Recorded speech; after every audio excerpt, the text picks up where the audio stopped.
Mom dad की anniversary हर साल हमारे घर में एक बहुत बड़ा इवेंट होता है, लेकिन इस बार मैं कुछ अलग करना चाहता था। ना होटल, ना गिफ्ट, बस एक सुकून भरी जगह, दूर किसी शांत हिल स्टेशन पर, जहां मोबाइल नेटवर्क ना हो, कोई कॉल ना आए और सिर्फ फैमिली टाइम मिले। Shivpura heritage cottage. गूगल पर ज्यादा फोटो नहीं थे, लेकिन रिव्यू में लिखा था कि ये एक बहुत शांत और प्राइवेट जगह है। मैंने मॉम डैड और अपनी बहन सिमरन को बिना लोकेशन बताए कार में बैठाया और निकल पड़ा। करीब 7 घंटे की ड्राइव के बाद हम वहां पहुंचे। रास्ते में जैसे जैसे शहर पीछे छूटता गया, सड़कों पर सन्नाटा बढ़ता गया। आखिरी 20 किलोमीटर जंगलों के बीच से होकर एक पतली कच्ची सड़क पर थी। सड़क इतनी पतली कि सामने से कोई आ जाता तो गाड़ी रोकनी पड़ती। जब हम कॉटेज पहुंचे तो मुझे खुद पर शक होने लगा, क्योंकि यह जगह किसी पुराने खंडहर जैसा दिख रहा था। लकड़ी की छत, टूटी खिड़कियां और जालों से भरे कोने। लेकिन थकान के मारे सब अंदर चले गए। हमें रिसीव करने कोई नहीं आया।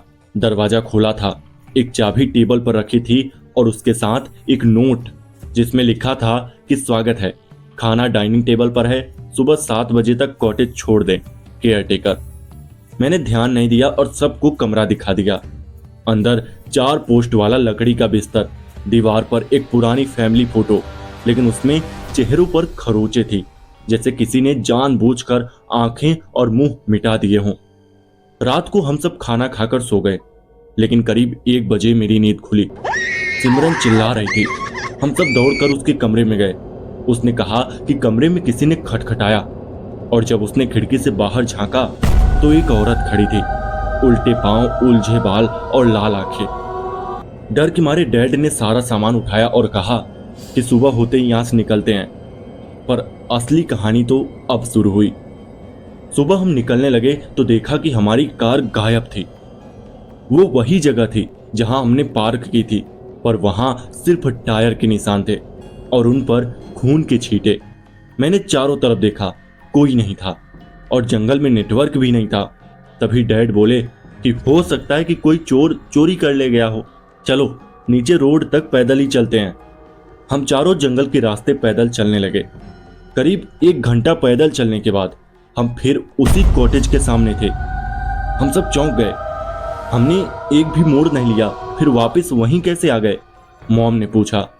मैंने गूगल मैप खोलने की कोशिश की, लेकिन फोन में नेटवर्क ही नहीं था।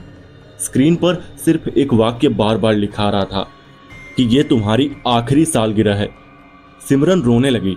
डैड ने गुस्से में कॉटेज का दरवाजा तोड़ दिया और चिल्लाए, कौन है यहाँ, बाहर निकलो। लेकिन अंदर कुछ नहीं था। तभी ऊपर से जोर की धमाकेदार आवाज आई, जैसे कोई चीज गिरी हो।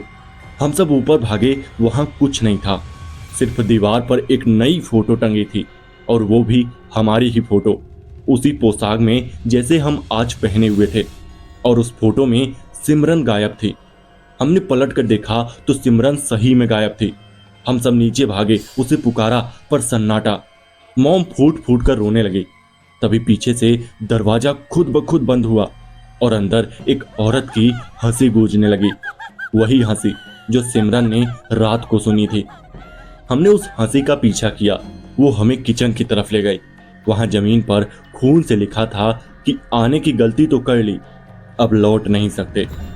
डैड ने लकड़ी का एक डंडा उठाया और दरवाजा तोड़ने लगे। तभी दीवार से एक साया बाहर निकला, तेज सफेद आंखें, मुंह पूरा फटा हुआ और साड़ी में लिपटी एक औरत जो हवा में तैर रही थी। हम तीनों नीचे गिर पड़े। मॉम बेहोश हो गई और वो औरत सीधा डैड की तरफ बढ़ी। उसने कुछ बड़बड़ाया था कि 25 साल बाद तुम लौटे हो, अब यहाँ ही रहोगे। मुझे उस वक्त समझ नहीं आया, लेकिन बाद में याद आया कि मॉम डैड की हनीमून ट्रिप में एक एक्सीडेंट हुआ था। शिवपुरा के पास उनकी गाड़ी एक औरत को टक्कर मार बैठी थी। केस रफा दफा हो गया था, क्योंकि गाड़ी पुलिस वाले के भतीजे की थी, लेकिन वो औरत वहीं मरी थी। अब हमें समझ में आया कि ये वही औरत थी। उसकी आत्मा को न्याय नहीं मिला, इसलिए हर 25 साल में वो उन लोगों को वापस खींच लाती है जिन्होंने उसका सब कुछ छीना था। और इस बार हम उस सालगिरह पर वहीं पहुंचे थे। डैड ने मॉम को उठाया। मैं भी जैसे तैसे होश में आया। किसी तरह एक खिड़की से हम तीनों बाहर कूदे और जंगल की ओर भागे। भागते भागते हम एक पुराना मंदिर देखा, टूटा फूटा, लेकिन एक जोत जल रही थी उसमें।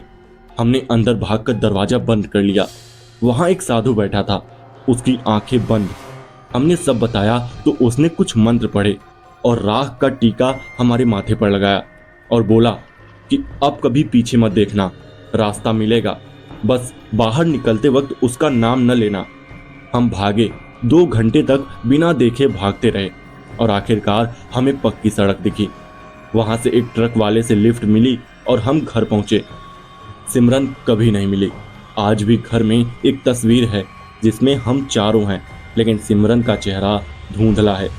डैड अब हर सालगिरह के दिन मौन व्रत रखते हैं और मॉम कभी हिल स्टेशन शब्द नहीं सुनती। तो दोस्तों, कैसी रही ये कहानी कमेंट करके जरूर बताइएगा, और चैनल पर नए हैं तो चैनल को सब्सक्राइब भी कर लेना। तो चलिए मिलते हैं ऐसी किसी और कहानी में, तब तक के लिए बाय।